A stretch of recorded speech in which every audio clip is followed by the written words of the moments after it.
શાંતિ લેવા માટે આવવું હોય તો અવશ્ય આવી જાઓ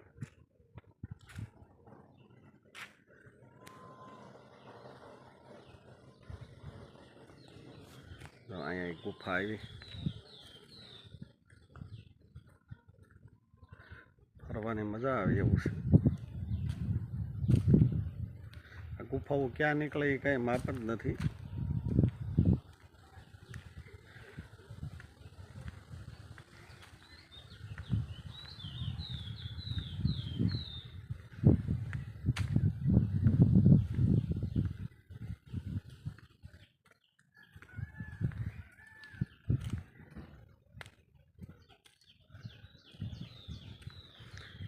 ભીમ કે અહીંયા એ હતું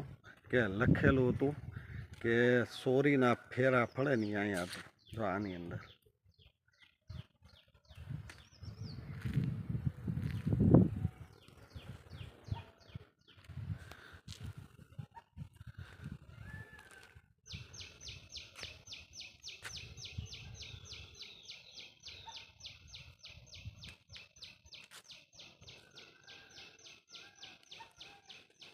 જોઈ રહ્યા છો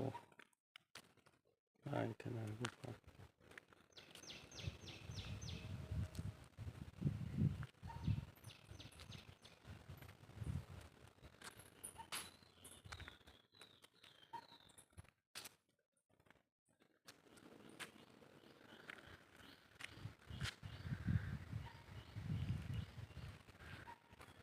આ સોયા જેવું યાર તો ઘણા કહેતા ને દેશી દવામાં શું થાય જો આ પાણાને તોડીને આ ઝાડ ઉગ્યું છે પીપર છે બરોબર જો આવા પથ્થર તોડીને આ વનસ્પતિ પથ્થરમાંથી જો નીકળતી હોય તો એ આપણી શરીર શું કહેવાય આ બધી ઔષધિ એનીથી આ બધી ઔષધિથી સારું ન થઈ જાય 100% થાય દેશી ઔષધિ છે ને એનીથી 100% સારું થાય છે એનો કઈ રીતે ઉપયોગ કરવો ને ઘણા લોકોને તો આપણે જોતા હોય હવે દેશાથી શું સારું થયું દેશી દવાથી શું સારું થાય આવું કહેતા હોય એમ ન થાય આ જીવતી ઔષધિ કહેવાય આ બધું આપણે જે કાંઈ બોલવી એ સાંભળે સારું બોલો તો સારું થાય આ ઔષધિ છે લ્યો આ પાણા ઉપર જ છે તમારી હાથે તમારી નજરે જ જોવો આ લીમડો પાણો તોડીને એમાંથી આ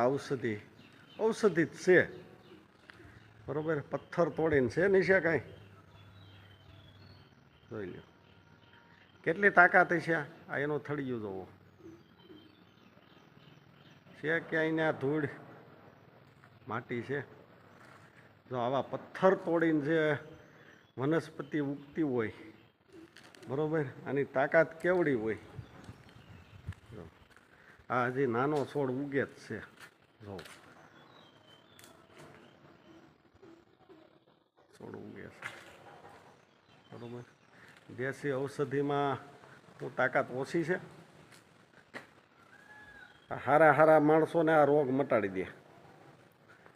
જ્યાંથી દવા કરીને ઠાયકા હોય ને એક ફેર દેશી આયુર્વેદમાં આવી જાય એટલે એ જળ મૂળમાંથી જ મટે લ્યો આ પથ્થરની અંદર જો આ પથ્થર તોડીને ઉગે છે બરોબર આ ઉનાળો હોય તોય આને જો કેટલી તાકાત હશે આ બતાવવાનું કારણ એ જ છે આ ઔષધિની અંદર તાકાત કેટલી છે જો આ પથ્થરની અંદરથી વગર પાણીએ ઉનાળામાં તો પાણી ન હોય ને અત્યારે હાલો ચોમાસું છે પાણી છે તોય આ ટેક્યું રહે એટલે આની તાકાત તો જુઓ પથ્થર તોડીને ઉગે છે જે કોઈ કહેતા હોય ને દેશીથી આયુર્વેદથી ન સારું થાય એની માટે આ વિડીયો બનાવ્યો આ બધી ઔષધિ એવી છે 100% મટાડે જળ મૂળમાંથી મટાડે એટલે આ તમને બધું બતાવ્યું હાણા ડુંગર આવ્યો તો મારે જે કાંઈ વસ્તુની જરૂર હતી એ લેવા માટે એટલે હારો કીધું દેશી ઔષધિનું બતાવી દઉં દેશી ઔષધિમાં તાકાત કેટલી હોય એ નજરે જ બતાવી દીધું બરાબર અવશ્ય પરિવાર સાથે ફરવા ક્યારેક મોકો મળે આ બાજુ તો હાણા ડુંગર આવી ગયો હાણા વાક્યા ગામ છે ત્યાંથી જવાનું બરાબર. નમસ્કાર.